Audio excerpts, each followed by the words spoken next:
Hello दोस्तों, आज इस वीडियो में हम आपके लिए लेकर आए हैं MEG ब्रिटिश पोइट्री के सॉल्व्ड आंसर्स। जी हाँ फ्रेंड्स, आपका एग्जामिनेशन बहुत नज़दीक आ चुके हैं और आप सभी के लिए ये वीडियो बहुत ज़्यादा इंपॉर्टेंट साबित होने वाली है, क्योंकि इसमें मैं आपको पूरा का पूरा सॉल्व्ड आंसर शो करने वाली हूँ जो आपके एग्जामिनेशन में बहुत ज़्यादा हेल्प करने वाला है। सो अगर आप MEG 01 के स्टूडेंट हैं ब्रिटिश पोइट्री, सो आप इस वीडियो को ज़रूर ध्यान से देखिएगा, कंप्लीट देखिएगा। सो सबसे पहले बात करते हैं क्वेश्चन की। तो question is what effect of Hellenism do you find in Hyperion of Keats. So friends, इसके आंसर को हम डिस्कस करते हैं। Let's start it. Before starting मैं आपको बता दूं, आप इसको एज इट इज स्क्रीनशॉट कर सकते हैं, लिख सकते हैं, समझ सकते हैं। It's all up to you. मैं पूरा सॉल्व आंसर आपको शेयर करने वाली हूँ जो एग्जामिनेशन के पर्सपेक्टिव से बेहद इंपॉर्टेंट है और कंप्लीट है। So the answer is like Hellenism means Greek culture and spirit. Keats was called a Greek once by Shelley, but surprisingly, Keats knew nothing about the Greek literature or Greek culture and customs. In fact, Keats used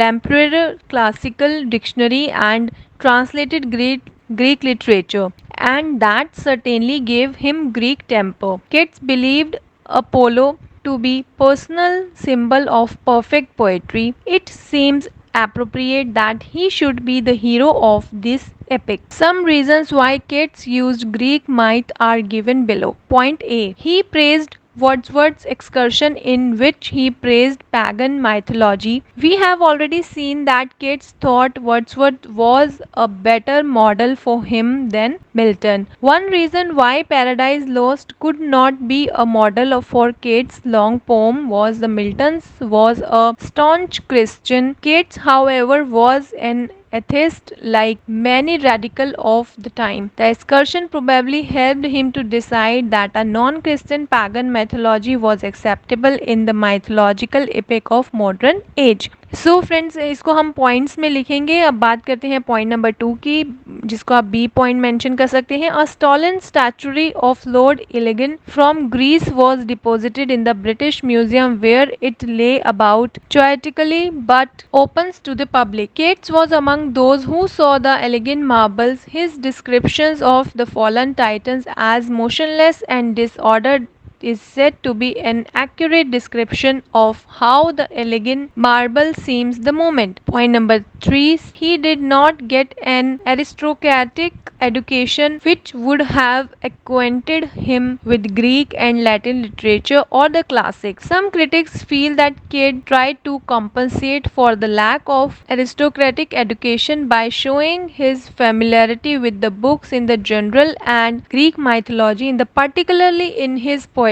Hyperine is the perfect example. Point number D is the biggest significant reason was the idea of the change inherent in Greek mythology. Even the gods were subject to change. It was the perfect metaphor for the political and the cultural changes sweeping through institution and the people thinking at the time. Keats has Oceanus tells Saturn, as thou wast not the first of powers, so thou art not the last.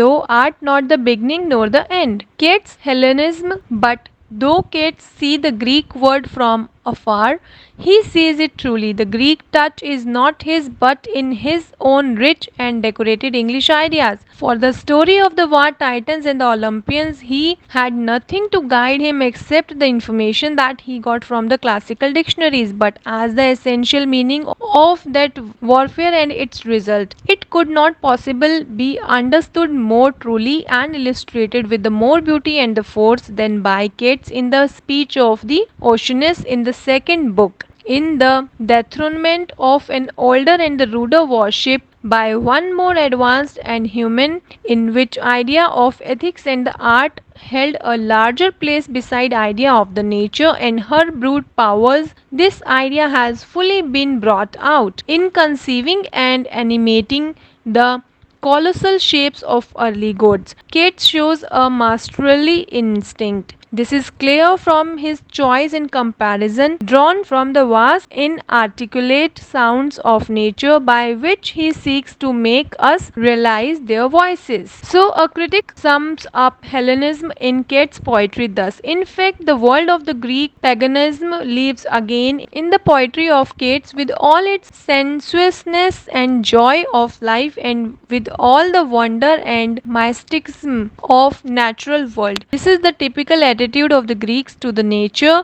who attributed human qualities and the shapes to gods and demigods, and so did Keats in his poetry Hyperborean too. Okay, so this was the answer shared with you all friends. ये बहुत important question है, आप इसको जरूर देखिएगा। पूरा answer मैंने आपको शो किया है। अगर आप चाहते हैं इसी तरह के और भी आंसर्स पाना तो आप रेफर कर सकते हैं gullybaba.com को। gullybaba.com पर आपको ये बुक अवेल कराई जा रही है डिस्काउंटेड प्राइस पर, जिसका डायरेक्ट लिंक डिस्क्रिप्शन में दे दिया गया है, आप देख सकते हैं। जरूर वेबसाइट विजिट कर सकते हैं। इसमें आपको प्रीवियस ईयर के सॉल्व क्वेश्चंस पेपर के साथ साथ सैम्पल पेपर, गेस्ट पेपर भी अवेल कराए गए हैं और पूरा यूनिट वाइज कंटेंट भी अवेल कराया गया है। अगर आप चैनल पर नए हैं या पहली बार आए हैं तो चैनल को सब्सक्राइब जरूर कर लीजिएगा। हम जल्दी मिलेंगे एक नए वीडियो के साथ। Thank you for watching the video till and, stay tuned with the channel for more updates.